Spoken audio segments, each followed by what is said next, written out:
وَهُوَ الَّذِي يُحْيِي وَيُمِيتُ، وہی اللہ ہے جو کہ زندہ کرتا ہے اور موت دیتا ہے. وَلَهُ اخْتِلَافُ اللَّيْلِ وَالنَّهَارِ، اور اسی کے لیے ہے رات اور دن کا عدل اور بدل، یعنی آنا جانا جو ہے، یہ گردش جو ہے، یہ اسی کے لیے ہے. مراد یہ اس فزیکل فینامنا آف نیچر کے پیچھے بھی وہی اللہ ہے. افلا تعقلون، کیا تم عقل نہیں رکھتے؟ اس کائنات میں جتنے بھی میرے بھائیوں فزیکل فینامنا آف نیچر ہیں، ان سب کے پیچھے گاڈ ہے. اور میں اکثر بولتا ہوں God is the only explanation of all the physical phenomena in this universe. خدا ہی وضاحت ہے اس کائنات میں ہونے والے ہر فزیکل فینامنا کی. سائنس صرف دو سوالوں کے ساتھ ڈیل کرتی ہے، وٹ اور وائی، کیا اور کیوں. کیا ہوا؟ زلزلہ آیا. کیوں آیا؟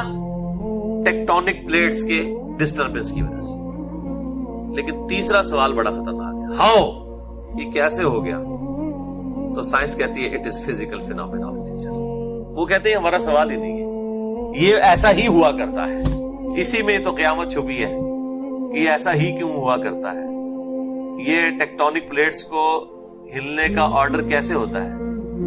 ایک چیز بغیر کسی ایکسٹرنل انٹروین کرنے کے کبھی بھی کوئی ایکٹیویٹی پرفارم نہیں کر سکتی. اب کوئی بھی چیز ایک سٹل جگہ پہ رکھ دیں وہ وہیں پر رہے گی جب تک کہ کوئی ایکسٹرنل فورس اس کے اوپر نہ آئے. یہی سیکنڈ لا آف تھرموڈائنامکس بھی ہے کہ انٹروپی ہمیشہ انکریز کرتی ہے، ایک اس کی یہ ڈیفینیشن ہے، یا ریمینز کانسٹنٹ. اور دوسری یہ ہے کہ بغیر ایکسٹرنل پاور کے آپ کوئی ورک کر نہیں سکتے، اس کے بغیر آپ کوئی پوٹینشیل ڈفرنس سے فائدہ اٹھا نہیں سکتے.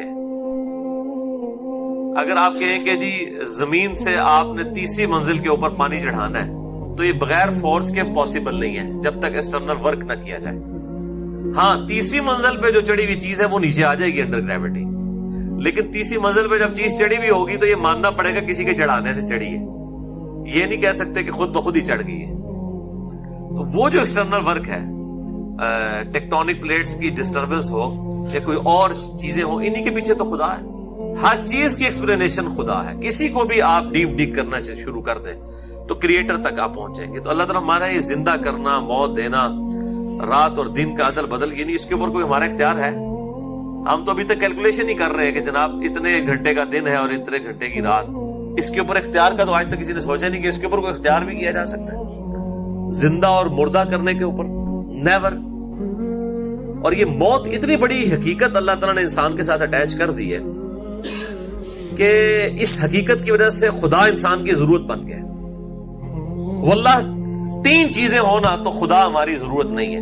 نمبر 1 ہمیں موت نہ آئے. نمبر 2 ہم بیمار نہ پڑے. اور نمبر 3 ہم پہ بڑھاپا نہ آئے.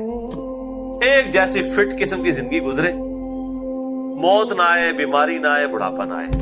یہ 3 چیزیں اگر کسی انسان کو مل جائیں تو اسے تو خدا کی ضرورت ہی نہیں، قطعاً کوئی ضرورت نہیں اس کو. اب یہ 3 چیزیں جو ہیں یہ خدا نے اپنے کنٹرول میں رکھ کے، اللہ نے اپنے کنٹرول میں رکھ کے انسان کو اس کی قسم پرسی اور کمزوری کا بتا دیا کہ تو اپنی زندگی اور موت کے اوپر بھی اختیار نہیں رکھتا.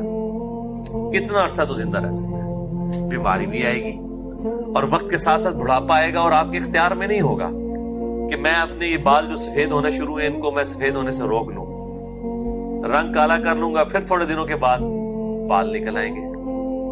آنکھوں کی بینائی یہ جو کمزور پڑتی جا رہی ہے، میں اینک لگا لوں گا، اینک اتاروں گا تو نہیں نظر آئیں گی چیزیں. اس طریقے سے جسم کمزور ہونا شروع ہو جائے گا اور کرتے کرتے انسان جو ہے وہ ایک رذیل عمر تک پہنچ جاتا ہے، الٹیمیٹلی ڈیتھ. تو انسان کے سر پر یہ لٹکتی ہوئی تلوار ہے، موت کی شکل میں، بیماری کی شکل میں، اور یہ جو بڑھاپا آ جانا انسان کے اوپر، یہ ایک لٹکتی ہوئی تلوار ہے. تو خدا انسان کی ضرورت بنتا ہے نا اس کی وجہ سے، اسی لیے تو اس نے تلوار لٹکا دی ہے.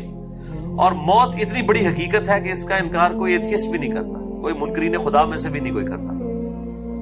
اور اسی میں تو قیامت مضمر ہے کہ انسان مر کیوں جاتا ہے. آپ کو پتہ ہے کہ جب شروع میں انسان مرتے تھے نا، تو جب پہلا لوگوں کو ایکسپیرینس تھا، ان کو تو نہیں پتا کہ انسان مر بھی جاتا ہے، تو وہ اپنی لاش کو اٹھائے پھرتے تھے کسی کے پاس کہ یہ بولنا چھوڑ گیا، اس کا کچھ کرو، اٹھ ہی نہیں رہا. یہ تو پھر انسان آہستہ آہستہ ایجوکیٹ ہونا شروع ہوا تو اس کو پتا چلا کہ یار انسان مر جاتا ہے اس طرح.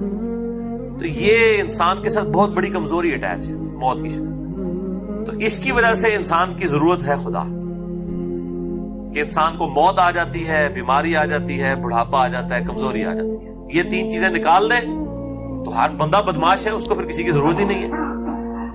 ہم مجبور ہی اسی وجہ سے. اور آپ حیران ہوں گے کہ یہی تینوں خوشخبریاں ہیں جو جنتیوں کو جنت میں جاتے ہوئے دی جائیں گی.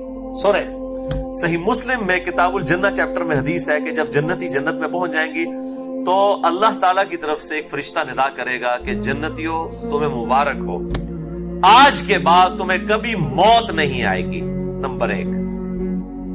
نمبر 2، آج کے بعد تمہیں کبھی کوئی بیماری نہیں آئے گی. نمبر 3، آج کے بعد تم ہمیشہ جوان رہو گے، یعنی 30 سال عمر احادیث میں آتی ہے کہ 30 سال ہی رہے گی عمر انسان کی جو جوانی کی عمر ہے، کبھی بوڑھے نہیں ہوگے. تینوں چیزیں جنت میں پہنچتے ہی اناؤنسمنٹ کر دی جائے گی. اور چوتھی چیز جو اس سے بھی بڑی ہے ایک مومن کے لیے، کیونکہ صحیح مسلم میں حدیث ہے نا کہ دنیا کی زندگی مومن کے لیے قید خانہ ہے اور کافر کے لیے جنت ہے. یعنی جنت اس لیے کہ وہ اپنی مرضی کی زندگی گزار سکتا ہے. مومن بیچارہ ڈر ڈر کے زندگی گزارتا ہے، کہیں اس بات سے اللہ ناراض نہ ہو جائے، اس بات سے ناراض نہ ہو جائے. اچھا، اب چوتھی خوشخبری جو اس میں ہے نا، نمبر 1 موت نہیں آئے گی، نمبر 2 بیماری نہیں آئے گی، نمبر 3 بڑھاپا نہیں آئے گا، ہمیشہ جوان ہوگے. چوتھی ہے کہ آج کے بعد اللہ تعالیٰ تم سے کبھی ناراض نہیں ہوگا.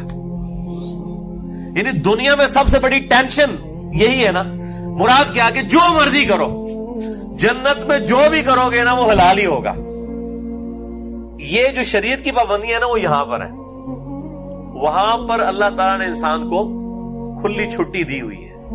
اس کے لیے جب کہہ دیا قرآن حکیم نے کہ جو چاہو گے وہ ملے گا، تو جو چاہو میں تو آپ قرآن حکیم اٹھا کے دیکھیں کہ اہل ایمان کو سونے کے کنگن پہنائے جائیں گے. دنیا میں آپ جناب میٹل کا کنگن نہیں پہن سکتے، یہ بھی حرام ہے. انگوٹھی بھی 4.5 ماشے کی لاؤ ہے، وہ بھی چاندی کی. اچھا، ریشمی لباس ہوگا. دنیا میں تو مرد کے لیے ریشم حرام ہے. اس قسم کی کئی چیزیں جو شریعت کی پابندیاں دنیا کے ساتھ ریلیٹڈ ہیں. آخرت میں اللہ تعالیٰ کبھی ناراض ہی نہیں ہوگا. یعنی مراد یہ ہے کہ اب تم جنت میں جو کچھ کرو گے نا اس ٹینشن کے بغیر کرو گے کہ کہیں اس بات یہ پتہ نہیں جائز ہے یا ناجائز، جو دل کرتا ہے کرو. تو دنیا میں جو شخص اللہ کی مان کر گزارے گا، اللہ کی مرضی کے مطابق گزارے گا، آخرت پھر اس کی مرضی کی ہوگی. اور جو دنیا میں اپنی مرضی کی زندگی گزارے گا، پھر آخرت اللہ کی مرضی کی ہوگی. اس کے لیے جو کچھ اس کے لیے ہونا ہے، وَلِعَاذُ بِاللَّهِ تَعَالَى.